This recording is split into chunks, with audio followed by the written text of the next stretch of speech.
చదవండి. లూకా పరిశుద్ధ లూకా రాసిన సువార్త ఫస్ట్ మొదటి నుంచి 8 వచ్చిన చదవండి. ఎవరైనా వారు ఇసుకొక నిత్యము ప్రార్థన చేయుచుండవలెనంటకు ఆయన వారితో ఈ ఉపమానం చెప్పెను. దేవునికి భయపడకయు మనుషులను లక్ష్య పెట్టకయు నుండి ఒక న్యాయాధిపతి ఒక పట్టణంలో ఉండెను. ఆ పట్టణంలో ఒక విధురాలు ఉండెను. ఆమె అతని ఎదుకు తరచుగా వచ్చి నా ప్రతివాదికి నాకును న్యాయము తీర్చుమని అడుగుచూ వచ్చెను గాని అతడు కొంతకాలం ఒప్పకపోయెను. తరువాత అతడు నేను దేవునికి భయపడకయు మనుషులను లక్ష్య పెట్టకయు ఉండినను ఈ విధురాలు నన్ను తొందర పెట్టుచున్నది కనుక ఆమె మాటి మాటికి వచ్చి గోజారుకుంటున్నట్లు ఆమెకు న్యాయం తీర్చునని తనలో తాను అనుకొనెను. మరియు ప్రభు ఇట్లనెను, అన్యాయస్తులైన ఆ న్యాయాధిపతి చెప్పిన మాట వినడి. దేవుడు తాను ఏర్పరచుకున్న వారు దివారాత్రులు తను గూర్చి మొర్ర పెట్టుకొనుచుండగా వారికి న్యాయం తీర్చడా? ఆయన వారికి త్వరగా న్యాయము తీర్చును. వారి విషయమే కదా ఆయన దీర్ఘశాంతము చూపుచున్నాడని మీతో చెప్పుచున్నాను. పరిశుద్ధాత్మ దేవుడి వాక్యాన్ని దీవించండి. చదువు వాక్యం సత్యాలు మరవాలి భయపెట్టాలని చదువు వాక్యం సత్యాలు మరవాలి భయపెట్టి మీ జీవితాన్ని వెలించింది. ఇలాంటి సిద్ధపరచండి. ఆ నోటి మాటలు మా ప్రజల ధ్యానములు నీకు అంగీకృతం ప్రాణిస్తూ ఉంటాను. దేవుని బిడ్డ యోహాను సువార్త సత్యదు. యోహాను సువార్త మొదటి వచనం ఆదియందు వాక్యము నేను, వాక్యము దేవుని వద్ద నేను, వాక్యమే దేవుడే నేను, వాక్యం వెలుగైంది. ఈ వాక్యమైన దేవుడు లూకాకు చెప్పాడు. లూకా రాయి, నేను చెప్తున్న మాట రాయమని చెప్పాడు. ఇక ఆది కాలం నుంచి ప్రకటన వాళ్ళు కూడా ఈ భక్తులు ప్రాంతాలు రాసినంత వాళ్ళ జ్ఞానం కాదండి, పరిశుద్ధాత్మ దేవుడు చెప్తున్న మాటలే రాశారు కనుక అందుకే పరిశుద్ధ గ్రంథం అని పేరు ఈ గ్రంథం పేరు. లూకాకు చెప్పాడు. లూకా 18లో వారి విసుగాక నిత్యము ప్రార్థన చేయించినందుకు వారికి ఒక ఉపమానం చెప్పాడు. వాళ్ళు విసుగాక ప్రార్థన చేయమని చెప్పాడు. విసుగాక ప్రార్థన ఏంటయ్యా మాకు అర్థం కాలేదని ప్రజలు అడిగినప్పుడు ఆయన అన్నాడు, వారి విసుగాక నిత్యము ప్రార్థన. దేని కొరకు? సమస్యల్లో ఉన్నారా, రోగాలతో ఉన్నారా, కష్టాలలో ఉన్నారా, అప్పుల్లో ఉన్నారా, బాధల్లో ఉన్నారా, మరణాపాయాలు ఉన్నారా, ప్రార్థన ప్రార్థన ఇంపార్టెంట్. ప్రార్థన విసుగాక ప్రార్థన చేయి. ఈరోజు విసుగాక ప్రార్థన చేసే వాళ్ళు లేరు కానీ 190% చెల్లెత్తుకునే వాళ్ళు ఎక్కువైపోయినారు లోకంలో. ఆంధ్ర, కర్ణాటక, తమిళనాడు మన 4 రాష్ట్రాలు తిరుగుతున్నాను నేను ఇప్పుడు. కాబట్టి చెల్లె 24 hours అదే. కానీ విసుగక ప్రార్థన లేదు. కానీ చెల్లొత్తమంటే తెల్లవారున 3 గంటల దాకా చెల్లు చూసుకుంటే ఉండే వాళ్ళు చాలా మంది ఉన్నారు. అని ఇప్పుడు లోకంలో చెల్లు వచ్చింది ఇంపార్టెంట్. కానీ విసుగక ప్రార్థన లేదండి. ప్రార్థన కాడకొచ్చామంటే అంటారు తప్పించుకొని వెళ్ళిపోతారు. తిరుగుతారు సినిమాలకు, తిరుగుతారు బ్యాంక్ షాపులు, తిరుగుతారు ఇష్టంగా. చెల్లెత్తుకునేది 24 hours ఉంది లోకంలో. అలా చాలా ప్రతి పిల్లలకు, ఆడపిల్లలకు, మగ చెల్లెలు చెల్లె ఆ చెల్లెలు చూసుకొని నవ్వుతున్నారండి. ఆ చెల్లో ఏమున్నది? వాక్యమైన దేవుడు అంటాడు, నా సన్నిధిలో ఉంటే నా చెన్న మనపెట్టే విసుగక ప్రార్థన చేస్తే నీకు ఫలితం ఉంటుంది. విసుగక ప్రార్థన చేయకుండా ఇలా చెల్లెత్తుకునేటోళ్ళు, టీవీలు చూసేటోళ్ళు ఉన్నారు కానీ లోకాశాలు ఉన్నారు కానీ అయితే నాకు దూరం అయిపోతున్నారు. కానీ వాక్యమైన దేవుడు అంటాడు, లూకా రాయి విసుగక ప్రార్థన చేయమని చెప్పంటే అయ్యా ఏందయ్యా విసుగక ప్రార్థన మాకు అర్థం కాలేదని ప్రజలు అడిగితే ఆయన ఒక ఉపమానం చెప్తున్నాడు. ఏ ఉపమానం చెప్తున్నాడు? విసుగక ప్రార్థన ఏమిటి? ఉపమానం ఏంటి? ఒక పట్టణంలో ఒక న్యాయాధిపతి ఉన్నాడు. ఒక పట్టణంలో ఒక న్యాయాధిపతి ఉన్నాడు. ఆ పట్టణంలో ఒక విధవరాలు ఉంది.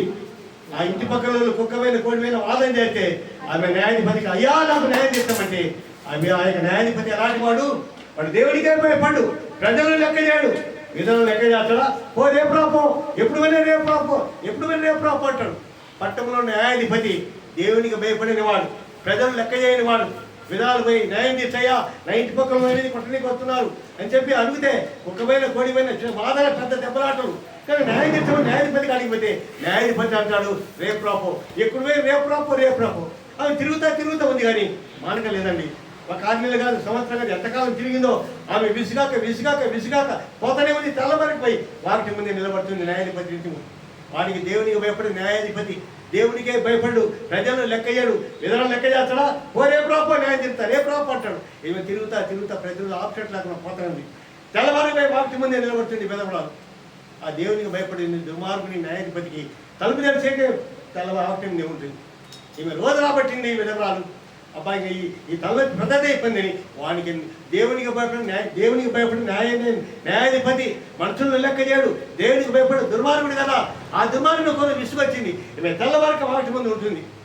ఈమెకు న్యాయం తెచ్చుకుంటే న్యాయం చేస్తున్న రోజు వస్తుందని ఆ యొక్క దేవునికి భయపడే ఆ న్యాయాధిపతికి ఒక విసుగొచ్చి ఇంటి పక్కన పిలిపించి విధరాలు వెళ్ళిపోతే మీకు కఠిన శిక్ష న్యాయం తీర్చాడు.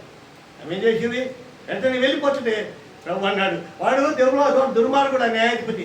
ఎందుకంటే వాడు దేవుడికి భయపడు, ప్రజలను లెక్క చేయడు, ఇవి రోజు పోతుంది కనుక విసుకొచ్చి న్యాయం తీర్చాడు దుర్మార్గుడు. ఆ దుర్మార్గుడు న్యాయాధిపతి విసుకొచ్చి న్యాయం తీర్చే దివారాత్రులు మనం పెట్టుకున్న దేవుడు నీకు న్యాయం తీర్చడా? సమస్యల్లో ఉన్నావా, బాధల్లో ఉన్నావా, రోగాలతో ఉన్నావా, అప్పుల్లో ఉన్నావా, ఏ స్థితిలో ఉన్నావో అడుగుతూనే ఉండాలా. ఒకరోజే కాదు, రోజు విసుగక ఏదైతే నీకు కావాలో, ఏదైతే నీకు నెరవేరాలో, ఏదైతే అడుగుతున్నావో అది ఇచ్చాక దేవుని అడుగుతూనే ఉండాలి. అందుకే విసుగాక అన్నాడు. చూడండి, బియ్యం గడికి పైన పెట్టి పెద్ద మంట పెడితే ఒక కుండెత్త మంట పెట్టి చేయి పెడితే బియ్యం అంటే అన్నం కాదండి. ఉడకంగా అన్నం అవుతుంది. ఒక మంటకి అన్నం అవుతుందా? కాదు, అది ఉడకంగా అన్నం అవుతుంది. కానీ నువ్వు దేవుడు వాక్యం అంటాడు, విసుగాక అడుగు. సమస్యలు, బాధలు, రోగాలు, కష్టాలు ఏ ఉన్నావో నీ సమస్యలు తీరాక ప్రతిరోజు విసుగాక అడగమని వాక్యం సెలవించింది. కనుక ఈమె రోజు పోతుంది కనుక విసుగొచ్చి న్యాయం తీర్తే ఆ దేవుడు అన్నాడు, దివారాత్రులు మరిపెట్టుకున్న దేవుడు న్యాయం తీర్చవా? నువ్వు రోజు అడుగుతూ ఉండాలా. ఒకరోజు కాదండి, రోజు ఉదయం అన్నం తింటావు, మధ్యాహ్నం అన్నం తింటావు, రాత్రికి అన్నం తింటావు, 3 పూటలు తింటావు, రోజు తింటావు, ప్రతిరోజు తింటావు. నేను 10 రోజులకు ఒకసారి తినొచ్చు కదా, 6 నెలలకు ఒకసారి తినొచ్చు కదా. రోజు అన్నం తింటావు, రోజు 3 పూటలు తింటావు. అయ్యా ప్రభు అంటాడు, ఎన్నిసార్లు అడుగుతున్నావు? నీ బాధలు, నీ సమస్యలు తీరా అంటే విసుగాక ప్రార్థన చేయి. కాబట్టి విసుగాక ప్రార్థన చేస్తే తప్పక ఫలితం ఉంది. అందుకే ఈ వాక్యము వారి విసుగాక నిత్యము ప్రార్థన చేయించుకున్నందుకు ఆయన ఈ ఉపమానం చెప్తున్నాడు. కాబట్టి వాడు దుర్మార్గుడు భయపడి దేవుడికి భయపడి దుర్మార్గుడు విసుగొచ్చి న్యాయం తెచ్చి నువ్వు ప్రతిరోజు దివారాత్రులు మొదలుపెట్టుకుని దేవుడికి న్యాయం చేస్తాడు, తప్పక న్యాయం చేస్తాడు.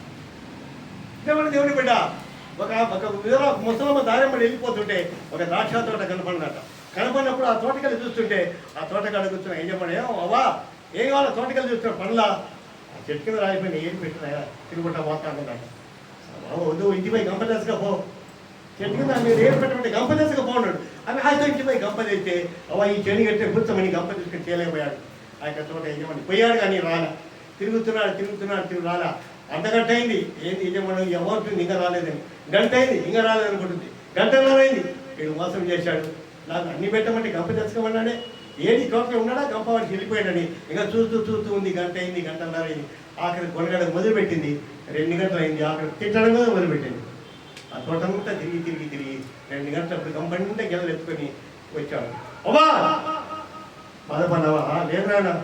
అవ్వా నేను నీ ఒక్కటే కాదు, ఇరుపు ఇంట్లో తినాలి మాగిన గెలలన్నీ తోటంతా నీ కోసుకొచ్చి గంపంటే కోసుకొచ్చానవ్వా. బాధపడ్డావా? ఏం బాధపడలా, కానీ తిట్టిందావా అని తెలు. అవ్వా నేను నీ ఒక్కరికే కాదు, ఇంటి వరకు ఇరుగు పొరుగు అందరూ తినాలని నాకు తోట కదా గంపండా మాగిన గెలని కోసుకొచ్చారు, లేట్ అయిందవ్వా అని నేను చెప్పాను. దేవుడా అవ్వ తిట్టింది కానీ బాధపడినావు అంటే బాధపడలేదంటుంది, నీకు ఎట్లేదంటుంది. కానీ ఆ యొక్క తోటగల యజమాని నీకే కాదు నీ ఇంట్లో ఇరుగు పొరుగు తినాలని ఆశపడి ఆయన తోటంతా కోసుకొచ్చాడికే ఆ గంప నిండా గెలలు కోసుకొచ్చాడు, మంచి గెలలు. అవ్వ సంతోషపడ్డది. గంప ఎత్తుకొని వాళ్ళు ఏడుస్తా పోతుండారే, అన్యాయంగా తిట్టినాయని నేను గంప నిండా గెలలు తెచ్చాడని పోతుంది. కానీ ఆయన అనుకున్నాడు నీ ఒక్కదానికే కాదు, నీ ఇరుగు పొరుగులు తినాలి నా తోట, కాబట్టి సంతోషించాలని ఈ తోటంతా తిరిగారు. బాబా చాలా లేట్ అయిపోయింది, అందుకే గంపైన గెలలు తెచ్చాను. ఆ గెలలు ఎత్తుకొని సంతోషపడి పోతుంది, కానీ అది ఏడుస్తా పోతుంది తిట్టినాయని. ఈరోజు మనం కూడా అడుగుతున్నాం, సమస్యలు ఉన్నాయి, బాధలు ఉన్నాయి, రోగాలు ఉన్నాయి, అప్పులు ఉన్నాయి, తాగుబోతు భర్తలు అన్నీ ఉన్నాయి. కానీ అయితే అడుగుతున్నావు కానీ ఒకరోజు కాదండి. విసుగాక ప్రార్థన చేయమని వాక్యం సెలవిస్తుంది. విసుగాక ప్రార్థన చేస్తే విసుగొచ్చి న్యాయం వచ్చి దుర్మార్గుడు న్యాయం తీర్చాడు, దేవుని వైపు న్యాయం తీర్చాడు విసుగొచ్చి. అయితే దేవుడు అంటాడు, దేవుని వైపు దుర్మార్గుడు విసుగొచ్చి న్యాయం తీర్చే ప్రతిరోజు దివరాత్రులు మరి పెడుతుంది దేవునికి న్యాయం తీర్చడా తప్పక తిరుగుతాడు. కాబట్టి మన పనులు ఏమన్నా ఏ సంవత్సరం విసుగాక ప్రార్థన చేస్తూనే ఉందాం. కాబట్టి ఉదయం మధ్యాహ్నం అన్నం తింటాం, అది శరీరం మనమే. కానీ ఈ శరీరం పాలనతో శరీరాన్ని పెట్టి ఒకటి మట్టికి మన్నుగా దుమ్ముగా బూడిదగా శరీరం అప్పగిస్తుంది భూమికి. అయితే ఆత్మీయమైన ప్రార్థన, ఆ ప్రార్థన ఉంటే నీ ఇల్లు వెలుగు, నీ జీవితం వెలుగు, నీ సమస్యలు వెలుగు, నీ బాధలు వెలుగు, నీ పాపైతే వెలుగు అయిపోతాయి. అన్ని అనుభవిస్తావు, దేవుని తుతించడం మొదలు పెడతావు. కాబట్టి ఏమైనా తుతించుకుంటూ ఆనందించుంది. కాబట్టి ఎప్పుడైతే దేవుని ఆరాధిస్తుంటామో విసుగాక ప్రార్థన చేస్తామో దీవెనలు ఉంటాయి. ఆమె కానీ గంప రాలేదని తిట్టింది, కానీ గంప అంటే నిదానమైన గంపండి పెట్టుకొని గెలిచాడు, ఆనందపడుతూ పోతుంది. కాబట్టి వాడు దుర్మార్గుడు విసుగొచ్చి న్యాయం తీస్తే దివారాత్రులు పెట్టుకుని న్యాయం తీర్చా తప్పగా తీరుతాడు. ఇప్పుడు చేయండి ఇది దానియేలు గ్రంథం 6వ అధ్యాయం చేయండి, 7 నుంచి 10 వరకు చదవండి. దానియేలు గ్రంథం 6వ అధ్యాయం 7 నుంచి 10 వరకు చదవండి. దానియేలు గ్రంథం 6వ అధ్యాయం 7 నుంచి 10 వరకు. దానియేలు గ్రంథం 6వ అధ్యాయం. రాజులకు ప్రధానులు, ఆ. సేనాధిపతులు, అధిపతులు, మంత్రులు, సంస్థానాధిపతులు అందరూ కూడి అదే చదువు. రాజుకు ఖండితమైన చట్టము స్థిరపరిచి 10 వచనాలు దానిని శాసనముగా చాటింపజేయనట్లు యోచన చేసిరి. ఎట్లనగా 30 దినముల వరకు ఈ యొద్ద తప్ప మరి ఏ దేవుని యొద్దనైనను మానవ యొద్దనైనను ఎవడును ఏ మనవి చేయకూడదు. ఎవడైనా చేసిన ఎడల వాడు సింహముల గుహలో పడద్రోయబడును. రాజా ఈ ప్రకారము రాజు శాసనం ఒకటి పుట్టించి మాదీల యొక్కయు పారసికుల యొక్కయు పద్ధతిని అనుసరించి స్థిరమగు శాసనముగా ఉండునట్లు దాని మీద సంతకము చేయమని మనవి చేసిరి. కాగా రాజుకు దర్యావేషు శాసనము వ్రాయించి సంతకము చేసెను. ఇది శాసనము సంతకము చేయబడినని దానియేలు తెలుసుకొనినను అతడు తన ఇంటికి వెళ్లి యథాప్రకారముగా అనుదినము ముమ్మారు మోకాళ్ళుని తన ఇంటి పైగది కిటికీలు యెరూషలేము తట్టునకు తెరవబడి ఉండగా తన దేవునికి ప్రార్థన చేయుచు ఆయనను స్తుతించుచు వచ్చెను. దేవుని స్తోత్రం. హల్లెలూయా. ప్రియమైన దేవుని బిడ్డ, శాస్త్రులు పరిసయ్యులు దురాయన మైదానంలో కాదండి, ఆ దేశంలో బబులోను దేశంలో ఉన్నటువంటి అందరిలో ప్రధాన దానియేలు, దేవుని ఆత్మ కలిగిన దానియేలు కనుక ఈ ప్రజలు ఓర్వలేకపోయినప్పుడు ఎక్కడ చిక్కడు ఈ దానియేలు ఈ ప్రార్థనలోనే చిక్కుతానని ఆ యొక్క దర్యావేషు రాజులకు, రాజా నీకు తప్ప ఎవరు ఏ దేవుని ప్రార్థన చేయకూడదు శాసనం పుట్టించారు. కాబట్టి ఒకవేళ నీకు తప్ప ఏ దేవుడికైనా నీకు తప్ప ఎవరికైనా ఏ దేవుని ప్రార్థించి శివుల గోళ్ళు పడదోయబడి శాస్త్రం పుట్టించి దర్యావేషు సంతకం కూడా తీసుకున్నారు. అది తెలిసిన కూడా దానియేలు యెరూషలేము తప్ప కిటికీలు తెరిచి ప్రార్థన చేస్తూనే ఉన్నాడు. ఉదయం చేస్తున్నాడు, మధ్యాహ్నం చేస్తున్నాడు, సాయంత్రం చేస్తున్నాడు. దానియేలు ప్రార్థన చేయడం వల్ల ఏమయ్యాడు? సింహాల గోళ్ళు పడదోయబడ్డాడు. సింహాల గోళ్ళు మోసుకపోయినాయి. సింహాలు దానియేలు యొక్క ప్రార్థన ఫలించేది కనుక సింహాల గోళ్ళ దానియేలు ప్రార్థిస్తున్నాడు కన్నీటితో. దేవుని అనుకుండా దానియేలు బిడ్డకు సింహాలు అని చేయలే. సింహముల గోలు నందు దానియేలు ప్రార్థించగా, సింహముల గోలు నందు దానియేలు ప్రార్థించగా, సింహపు నోళ్లను మోయించి నీ భక్తుని రక్షించితివి. సింహపు నోళ్లను మోయించి నీ భక్తుని రక్షించితివి. యెహోవా నీ నామము ఎంతో బలమైనది, ఎంతో ఘనమైనది. నీ నామము అని శాసనం పుట్టించిన కూడా సింహాల భూమిలో దోషం భయపడకుండా తనకు కిటికీలు తెరిచి శివం తనకు కిటికీలు తెరిచి 3 సార్లు ప్రార్థిస్తున్నాడు దానియేలు. ప్రేమ కూడా ప్రార్థన విసుగాక ప్రార్థిస్తున్నాడు 3 సార్లు. కానీ ప్రార్థించేందువల్ల సింహాలు కూడా పదవేయబడ్డాడు. పదవేయబడ్డా కూడా ఆయన ప్రార్థిస్తే సింహాలు మోసుకపోయినాయి. కానీ ఆయనకి ఎవరైతే విరోధంగా చెప్పిండో తెల్లవారుదామున రాజు వచ్చి ఈయన పైకి లాగి వేయడం దయగా అడుగులకు ఈయన మీద ఇది కాలం సారీ చెప్పిన దయగా వాళ్ళు అడుగు పోకముందే సింహాలు పల ఎముకలు నమిలి పారేసినాయి. కనుక ఆ ప్రార్థన వల్ల దానియేలు సింహము రక్షించబడ్డాడు. రెండవది అపోస్తల కార్యములు 10వ అధ్యాయం. అపోస్తల కార్యములు 10వ అధ్యాయం 25-26 వచనం చదువుతారు. అపోస్తల కార్యములు 10వ అధ్యాయం 25-26 వచనాలు. అపోస్తల 25-26 అపోస్తల కార్యములు 10వ అధ్యాయం చదవండి.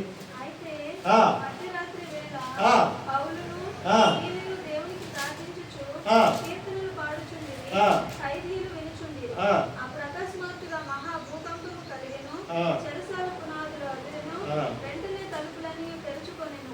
అందరి బంధకములు ఊడెను. అంతలో చెరసాల నాయకుడు మేలుకొని చెరసాల తలుపులన్నీ తెరిచి ఉండుట చూచి ఖైదీలు పారిపోయారనుకొని కత్తి దూసి తను తాను చంపుకొనబోయెను. అప్పుడు పౌలు, నీవు ఏ హాని చేసుకొనవద్దు, మేమందరం ఇక్కడే ఉన్నామని బిగ్గరగా చెప్పాను. దేవుని స్తోత్రము. ప్రేమల దేవుని బిడ్డారా, పౌలు శీలలు భూతంలోని శమనానికి దయాన్ని వెళ్ళగొట్టారు.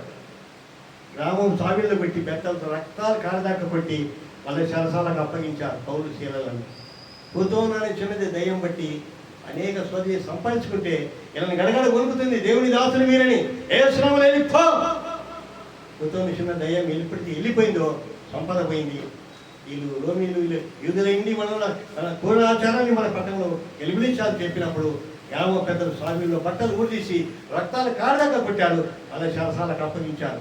శరసాలకు అప్పగించి కాళ్ళ చేతులు బండ బిగించి శరసాలు వేస్తే ఆ ఖైదులు చూస్తున్నారు, ఎవరి ఇల్లు ఇంత అందంగా ఉన్న వాళ్ళు ఇల్లు ఏం తప్పు చేశారు, ఎందుకు శరసాలకు వచ్చారని పౌలు శీలను ఎప్పుడైతే శరసాలను తోశారో వెలుగుతా ఉంది విషయాలంతా. ఎందుకనగా ఆది వాక్యము దేవుడే వెలుగై ఇచ్చాడు కనుక దేవుని బిడ్డలు ఎక్కడో వెలుగుతూనే ఉంటారు. పౌలు శీలు ఆయన పరిచారకులు కనుక శరసాల దోషినప్పుడు వెలుగుతున్నారు కనుక ఖైదీలంతా వీళ్ళు ఇంత మంచి వాళ్ళు ఎందుకు వచ్చారు ఈ ఖైదీకి అని చూస్తున్నారు. కానీ వాళ్ళు ఖైదీల మధ్య కూర్చున్నా కీర్తిస్తున్నారు, పాటలు పాడుతున్నారు, ప్రార్థనలు చేస్తున్నారు. అర్ధరాత్రి వేళ పెద్ద భూకంపం వచ్చి చెరసాల పునాదులు కదిలిపోయినాయి. తలుపులన్నీ తెరుచుకున్నారు. దానికి ఎవరు వెళ్ళిపోలే. చెరసాల నాయకుడు అన్నాడు, అందరు వెళ్ళిపోయిందని కత్తి తీసుకొని పొడుచుకొని సంపకపోతే పౌలు అన్నాడు, అయ్యా మేమందరం ఇక్కడ నేను యానం చేసుకోవద్దన్నాడు. కాబట్టి మీరు నిజమైన దేవుని మీద అయ్యారా రక్షణ పొందడానికి నేను ఏం చేయాలన్నాడు. నీవు నీ ఇంటి వాళ్ళని యేసునందు విశ్వాసం ఉంచమన్నాడు. ఆ రాత్రమే వాప్తి తీసుకుని శరసాల నాయకుడు రక్షించమన్నాడు. కాబట్టి పౌలు శీలల బంధించి చెరసాలలో వేసిన పౌలు శీలల బంధించి చెరసాలలో వేసిన ప్రార్థించి శోధించగా చెరసాల వ్రతాలయే ప్రార్థించి శోధించగా చెరసాల వ్రతాలయే యెహోవా నీ నామము ఎంతో బలమైనది ఎంతో ఘనమైనది నీ నామము. హల్లెలూయా. కాబట్టి ప్రార్థన ద్వారా సింహాల గురించి దాన్ని రక్షించమన్నాడు. ప్రార్థన ద్వారా పౌలు శీలే కాదు శరసాల నాయకుడు రక్షించమన్నాడు. కాబట్టి అందుకే విసుగక ప్రార్థన చేయమండి. ఏముంది ఆ ప్రార్థనలో? రోగాలతో ఉన్నాము, కష్టాలతో ఉన్నాము, శ్రమల్లో ఉన్నాము, బాధల్లో ఉన్నాము. రోజు ఆదివారం మొత్తం చర్చికి ఏముంది మా బాధ ఎలా ఉన్నాయి అంటారు. కానీ విసుగాక అడుగో. మత్తయి సువార్త 7:7 అడుగుడి మీకు ఇవ్వబడును, వెదకుడి మీకు దొరుకును, తట్టుడి తీయబడు. అడుగు ప్రతివాడు పొందును, వెదకువానికి దొరుకుడు, తత్వానికి తీయబడు. కాబట్టి విసుగాక ప్రార్థన చేస్తే తప్పక అడుగు ప్రతివాడు పొందును. ఇప్పుడు యోనా గ్రంథం తీయమ్మ 3వ అధ్యాయం. యోనా గ్రంథం 3వ అధ్యాయం 4 నుంచి 10 వరకు చదువు. యోనా గ్రంథం ఏస్కేల్ తర్వాత ఉంటుంది. యోనా దాని తర్వాత యోనా దానికంటే ముందు ఉంటుంది. యోనా గ్రంథం 3వ అధ్యాయం 4 నుంచి 10 వరకు చదువు. యోనా పట్టణములో ప్రయాణమంతా దూరం సంచరించుచు ఇక 40 దినములకు నినేవే పట్టణము నాశనమగునని ప్రకటన చేయగా నినేవే పట్టణపు వారు దేవుని యందు విశ్వాసం ఉంచి ఉపవాస దినము చాటించి ధనులేమి అల్పులేమి అందరూ గోనెపట్టు కట్టుకొనిరు. ఆ సంగతి నినేవే రాజునకు వినబడినప్పుడు అతడును తన సింహాసనం మీద నుండి దిగి తన రాజవస్త్రములు తీసివేసి గోనెపట్టు కట్టుకొని బూడిదలో కూర్చుండేను.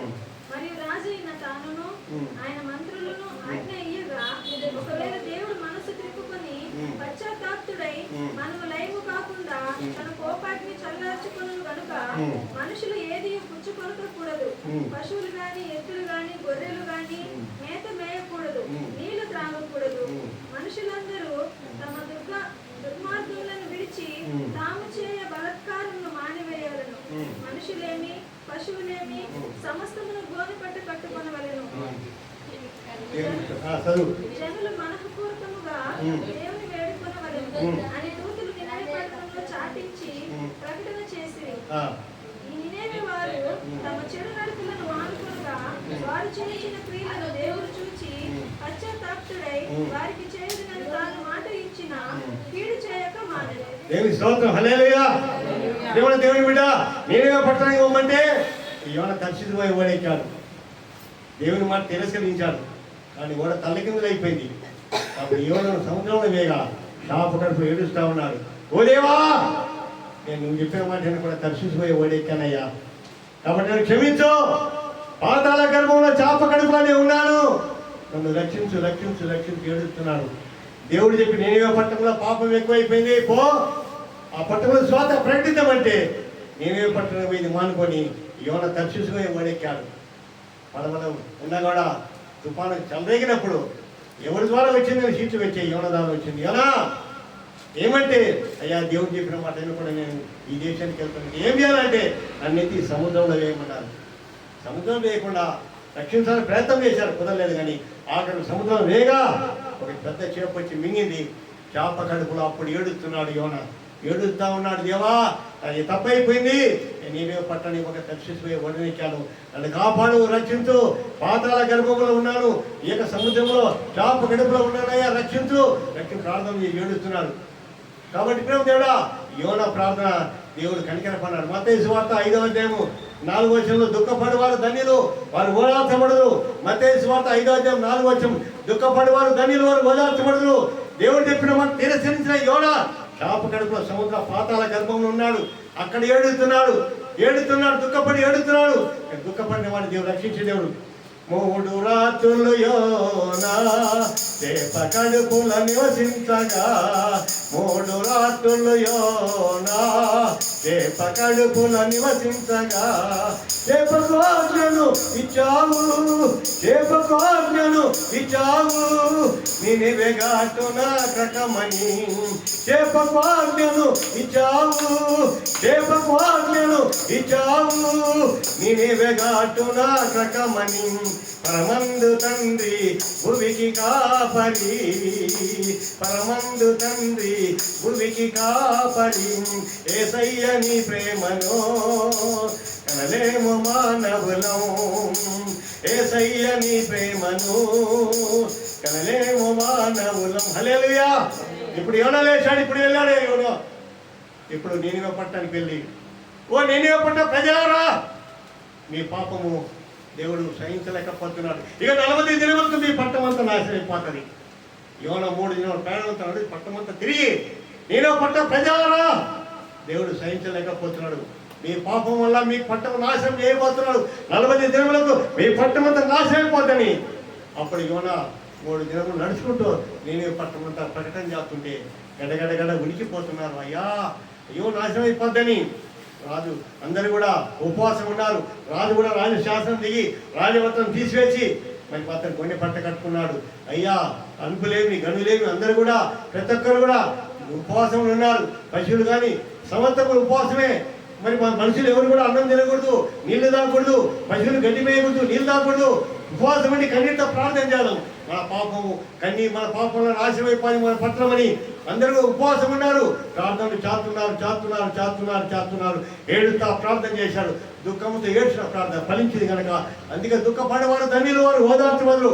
మత్తయి సువార్త 5:4. దుఃఖంతో ఏడుతున్నాడు, మన పట్టణమంతా నాశనమైపోద్ది, మనం ఏమైపోతామో ఏడుతూ రాజు కూడా రాజశాస్త్రం దిగి గొడవ పట్ట కట్టుకొని మంత్రులు కానీ రాజు కానీ అందరూ కూడా ఏడుస్తూ ప్రార్థన చేస్తున్నారు కనుక వారి కన్నీటి ప్రార్థన. మనుషులు ఏమో అన్నం తినకూడదు, నీళ్ళు తాగకూడదు, పశువులు గడ్డి మేయకూడదు, నీళ్ళు తాగకూడదు, గదులు అలుపులు అందరూ కూడా ఏడుతున్నారు. కనికర పడతాడేమో దేవుడిని ఏడితే కనికర పడినాడు యేసయ్య. హల్లెలూయా. అలాంటి దేవుడు ఎవరున్నారండి? 33 కోట్ల దేవతలు ఉన్నారు. కానీ మరి వాళ్ళంతా కనికర పడే దేవుడు కాదు. పాపుల కొరకు ఈ లోకానికి వచ్చిన దేవుడు, పాపులనే పిలువ వచ్చిన దేవుడు, పాపుల కొరకు ప్రాణం పెట్టే దేవుడు, పాపుల కొరకు మరణించిన దేవుడు, తిరిగి 3 రోజులు పునరుద్ధానం చేసిన దేవుడు మనకు పరలోక రాజ్యం చూపి ప్రయాసపడి భారం మోసుకున్న జనులారా, సమస్యల్లో, బాధల్లో, రోగాల్లో, అప్పుల్లో, కష్టాల్లో, ఆపదల్లో ప్రమాదం ఉంటే ప్రార్థన విసుగగా ప్రార్థన చేయమంటే ఏంటయ్యా మా గురించి అర్థం కాలేదంటే విసుగక ప్రార్థన చేసే ఎందరికీ ఏం మేలు జరుగుతుందో చూడండి ప్రేమ ఉంటాడు. కాబట్టి విసుగక ప్రార్థన చేసే ఫలితం ఉంటుంది. అడిగింది ఇచ్చే దేవుడు, ఆదరించే దేవుడు మన ప్రభువైన యేసు కనుక ఈ కన్నీటితో నేను పట్టమంతా గడగడ ఉడుకుతున్నారు. మనుషులు అన్నం నీళ్ళు తాగల, పశువులు గడ్డి వేలు నీళ్ళు తాగల. ప్రార్థన చేశారు కన్నీటి ఏడితే దేవుడు కనికరపడి శాస్త్రాన్ని కీడు చేయక మనకు రక్షించాడు. కాబట్టి ప్రేమ దేవుడా ఆ ప్రార్థన ఫలితుంది కనుక అందుకే విసుగక ప్రార్థన చేయమని ఈనాటి వాక్యం.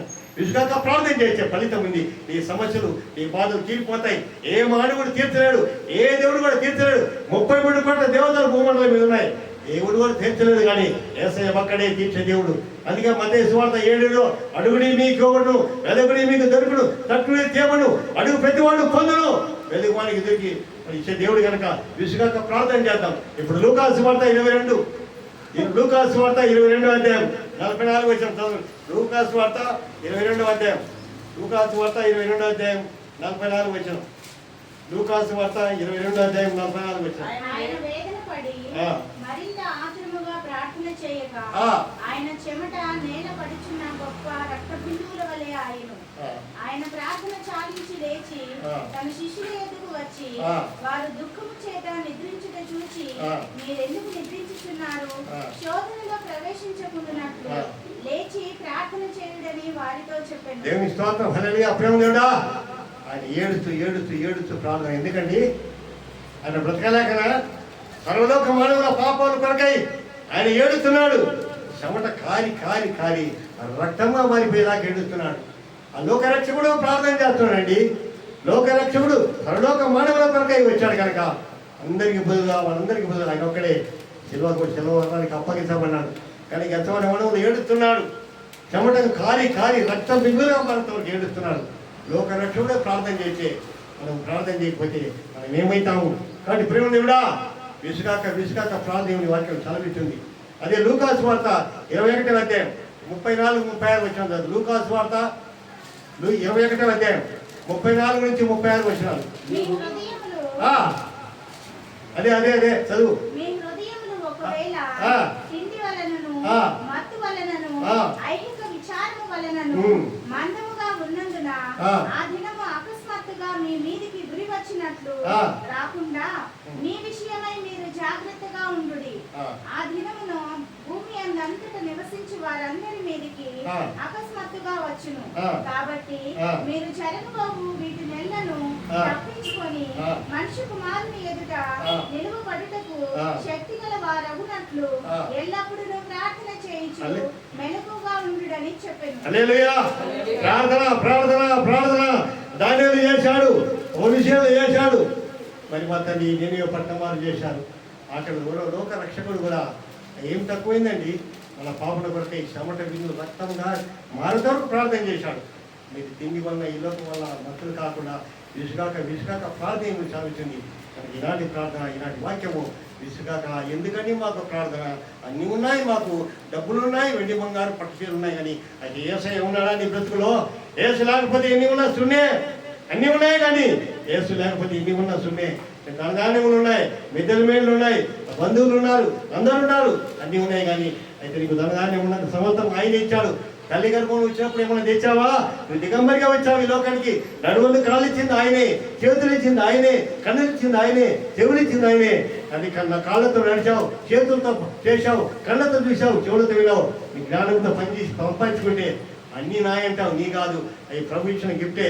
అన్ని కూడా ఈరోజు సంతానం కూడా ప్రభు ఇచ్చిన గిఫ్టే, ఆరోగ్యం ప్రభు ఇచ్చిన గిఫ్టే, ఈ షాపు కూడా ప్రభు ఇచ్చిన గిఫ్టే. అందుకే విసుగాక విసుగాక విసుగాక ప్రార్థన చేయి. విసుగాక ప్రార్థన చేసి ఇంతమంది రక్షించబడినారు. కాబట్టి విసుగాక ఏదైతే అడుగుతున్నావో, ఏదైతే సమస్యలు ఉన్నావో, ఏదైతే బాధలు ఉన్నావో, ఏ రోగంతో ఉన్నావో, ఏ అప్పుల్లో ఉన్నావో, ఆర్థిక బాధలు ఉన్నావో, నీ తీరేంత వరకు విసుగాక విసుగాక విసుగాక ప్రార్థన చేస్తే తప్ప ఫలితం పొంది. చూడండి, ఒకరోజు కాదు, విసుగొచ్చేదాకా న్యాయాధిపతి కానీ పోతుంది విధవరాలు. కానీ రేపు దేవునికి భయపడి న్యాయాధిపతి, మరి ప్రజలు లెక్కయ్యే న్యాయాధిపతి. ఈమె విధవరాలు రేపు తెల్లవారి నిలబడుతుంది. అయితే ఈమె తెల్లవారు నిలబడుతుంటే తలుపు తెరచరిగా ఉంటుంది. ఉదయం తెల్లవారికే విసుగొచ్చి ఆ యొక్క విధవరాలకి న్యాయం చేశాడు. విసుగొచ్చి దుర్మార్గుడు న్యాయాధిపతి. దేవుడు అంటాడు, వాడు దేవునికి భయపడి ఉంది దుర్మార్గుడు, దేవునికి భయపడు ప్రజలు లెక్కయ్యాడు. ఈమె రోజు పోతుంది విసుగొచ్చి న్యాయం తీర్చే దివారాత్రులు ప్రజలు మరిపెట్టుకునే దేవుడు నీకు న్యాయం తీర్చడా? తప్పక న్యాయం తీర్చాడు. కాబట్టి ఆ దేవుని మరిపెట్టుకుంటే మన జీవితాలు వెలుగు, మన ఇల్లు వెలుగు, మన పిల్లలు వెలుగు, మన భార్య, మన భర్త, మన పరిచర్య, మన పాడి పంట సమర్థం వెలుగైతాయి. సమర్థం దేవుని ద్వారా, ప్రార్థన ద్వారా అన్ని పొందుతాం. ప్రార్థన ద్వారా పాప జీవితం మారిపోతుంది. ప్రార్థన ద్వారా నీతిమంతులై పల్లవ రాజ్యం చేస్తాం. ఒక పాట. కల్లువరి గిరిలోనా తులువలు మగుమాకై శ్రమనొందినావయ్యా, వెలుగొందినావయ్యా, శ్రమనొందినావయ్యా, వెలుగొందినావయ్యా. కలువరి గిరిలోనా ఇలా పాపము చేసినదెవరు? ఇలాలోన మనుషులుగా. ఇలా పాపము చేసినదెవరు? ఇలాలోన మనుషులుగా. పలుకాకి చేతలతో నిన్ను శ్రమనందించిరిగా. విసిగించియు శృతి మించియు చేశారు పాపములో వేశారు నిన్ను సిలువా విసిగించియు శృతి మించియు చేశారు పాపములో వేశారు నిన్ను సిలువా కలువరి గిరిలోనా తులుబలు మగుమాకై శ్రమనొందినావయ్యా వెలుగొందినావయ్యా శ్రమనొందినావయ్యా వెలుగొందినావయ్యా కలువరి గిరిలోనా నా పాప క్షమాపణ కొరకై బలి అయిదివా ప్రభువా నా పాప క్షమాపణ కొరకై బలి అయిదివా ప్రభువా నీ సిల్వ రక్తముతో నన్ను శుద్ధిగా చేసితివా విలువైనది ఘనమైనది వేరెవ్వరువనిది నీ జీవమిచ్చితివా విలువైనది ఘనమైనది వేరెవ్వరువనిది నీ జీవమిచ్చితివా కలువరిగిలోనా తులువలు మగుమాకై శ్రమనొందినావయ్యా వెలుగొందినావయ్యా శ్రమనొందినావయ్యా వెలుగొందినావయ్యా కలువరిగిలోనా. హల్లెలూయా.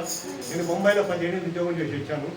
అక్కడ మా భార్య పిల్లలు ముంబైలో చదువుకున్నాక ఇక పెద్ద స్కూల్ దూరమని ఊరికి పంపించాను. 3 సంవత్సరాలు వేరే ఇంట్లో నాకు భర్త కావాలి.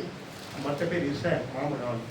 ఇంకా ఆయన సిఎస్ఐ చర్చ్ కదా, మెథడిస్ట్ చర్చ్ కదా, అక్కడ మెథడిస్ట్ బాంబేలో ఆయన 40 రోజులు ఉపవాసం ఉన్నాడు. 40 రోజులు ఉపవాసం ఉన్నాడు. అయితే 40 రోజులు అయిన తర్వాత 41వ రోజున ఆయన 3 అక్షరం తెచ్చుకొని తాగుతున్నాడు. ఏమో అమ్మ ఇష్టామో అంటే ఈరోజు ప్రభు లేచాడు కదా అన్నాడు. శుక్రవారం ఏడ్చాడండి. నా ప్రభు తెచ్చిపోయి ఏడ్చాడు. 40 రోజులు ఉపవాసం ఉన్నాడు. శుక్రవారం ప్రభు నాకు చనిపోయాడు, ఏడ్చాడు. శనివారం సమాధిలో ఉన్నాడు ప్రభు. ఆదివారం పొడుతాన్ని లేచే ప్రభు లేచాడని విరేక్షణం తెచ్చుకొని తాగుతుంటే ఏమి ఇస్తారు ఇంత అంటే ఇస్తారు ఏమి ఇస్తారు అంటే ఈరోజు ప్రభు లేచిగా పండగ కాదు అన్నాడు. 40 రోజులు ఉపవాసం వేస్ట్ అయిపోయింది. 40 రోజులు వేస్ట్ అయిపోయింది. 40 రోజులు ఉపవాసం వేస్ట్ అయిపోయింది. శుక్రవారం వేడ్చాడు కానీ శనివారం రోజు సమాధిలో ఉన్నాడు ప్రభు. పొడుతాడై ఆదివారం లేచాడు. విరేక్షణం చేసుకొని తాగుతున్నాడు. కాబట్టి ఏమన్నా ఈ ఉపవాసం కాదు కానీ హృదయ సిద్ధి గల వారు ధన్యులు. మత్తయి సువార్త 5:8 ఉంది. మత్తయి సువార్త 5:8 హృదయ సిద్ధి గల వారు ధన్యులు, దేవుని చూస్తారు. ఆత్మసిద్ధి లేని వాడా 40 రోజులు ఉపవాసం వేస్ట్ అయిపోయింది. శుక్రవారం ప్రభు తెచ్చాడు, ఏడ్చాడు కానీ ఆదివారం బ్రాంతిని తగ్గుతున్నాడు. లోకం ఎలా పోతారండి?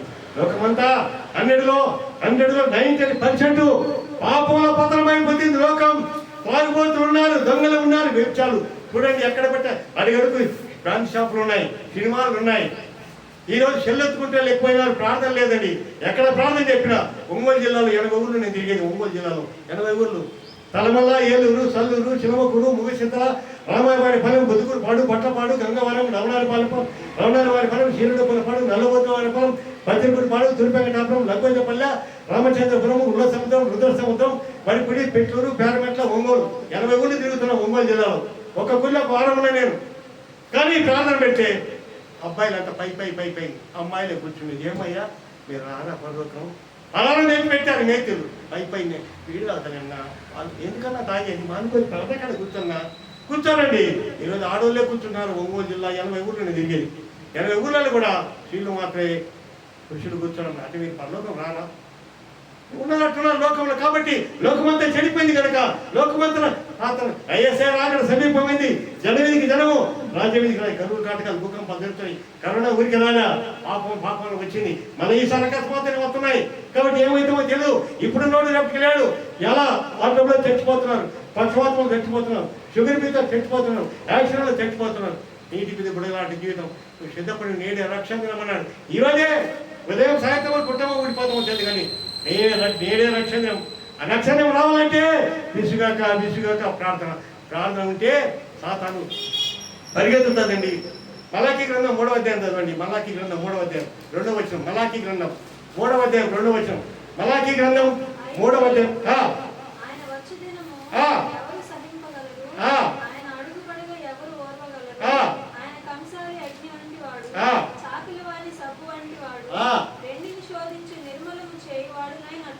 ఆ. కూర్చుని ఉండుటను, ఆ. లేవీయులు నీతిని అనుసరించి ఆ. యెహోవాకు నైవేద్యము చేయనట్లు చాలక్క ఆయన వచ్చి దినం ఏమిటంటే కంసాల అగ్ని లాంటి వాడు, సాకరమైన సబ్బు లాంటి వాడు, అగ్నిలో ఇనుము కాలి ఎనగైతే కొడితే సాగుతాడండి. యేసయ్య అగ్ని లాంటి వాడు, సాకరమైన సబ్బు లాంటి వాడు కనుక అగ్ని లాంటిది యేసయ్యాని కంటే ఇసుక ప్రార్థన చేస్తావో యేసయ్య నీలో ఉంటాడు, సాతాను వచ్చే కాలి బూడిదైపోతాడు. ఆయన దయించి అగ్ని లాంటి వాడు కనుక అందుకే ఈ వాక్యము విసుగాక ప్రార్థన చేయబడింది. విసుగాక ప్రార్థన చేసి బతుకుతాం. చెల్లుకుంటే కాదు, సారాయితే కాదు, తిరిగితే కాదు, ప్రార్థన కాడ కూర్చుంటే వింటంలో విశ్వాసం కలుగును. ఆ విశ్వాసమే ఈ జీవితాన్ని వెలుగుతుంది. ఈ పాప జీవితం మారిపోతావు, నీతిమంతులై పరలోక రాజ్యం చేరగలుగుతావు. కాబట్టి విసుగాక ప్రార్థన చేసుకుంటూ దేవుని సన్నిధిలో ఉంటే మనం విరుద్ధంగా ఫలిస్తాము. విశ్వాసమై పరలోక రాజ్యం చేరగలుగుతాం. ఎప్పుడు వెళ్తామో తెలుసు. వీటి మీద కూడా పైలిపోతాయి. ఇప్పుడు ఉన్నాం, సాయంత్రాన్ని కొట్టం లేదు, ఉదయం కొట్ట తెలియదు కనుక ఆ దేవుడు వాక్యం చూడండి. క్రిస్మస్ పుడుతున్నాడు, గుడిపేట చనిపోతున్నాడు. క్రిస్మస్ పుడుతున్నాడు డిసెంబర్ 25, మరి గుడిపేట చనిపోతున్నాడు. కానీ అయితే నీకు ఎన్ని సంవత్సరాలు, అన్ని సంవత్సరాలు డిసెంబర్ 25 క్రిస్మస్, హ్యాపీ క్రిస్మస్ అంటాం.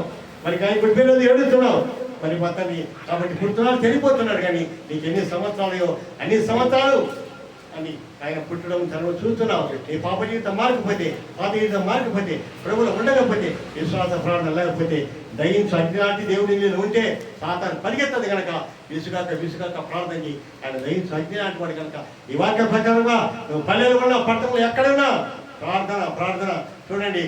ముల్లరంటేనా ఏమయ్యా ఇంతమంది వచ్చారా, ఎట్లా వచ్చారంటే మరి ఈ లోకంలో ఫస్ట్ ప్రధాని బిల్లీ గ్రామ్ అయ్యా లండన్లో ఇంతమంది ఎట్లా వచ్చారంటే ఆయన అన్నాడు, పెండూరు కార్తీక తీసుకుని లండన్లో పెద్ద మీటింగ్ పెట్టాట. ఆ రోజుల్లో బిల్లీ గ్రామ్ ఫస్ట్ నెంబర్ 1 ఆయనే. ఆ రోజుల్లో సేవకుడు. అవి వేల లక్షల మంది వచ్చారు. ఇంగ్లాండ్, ఇటాలీ అన్ని దేశాలు వచ్చారు లక్షల మంది.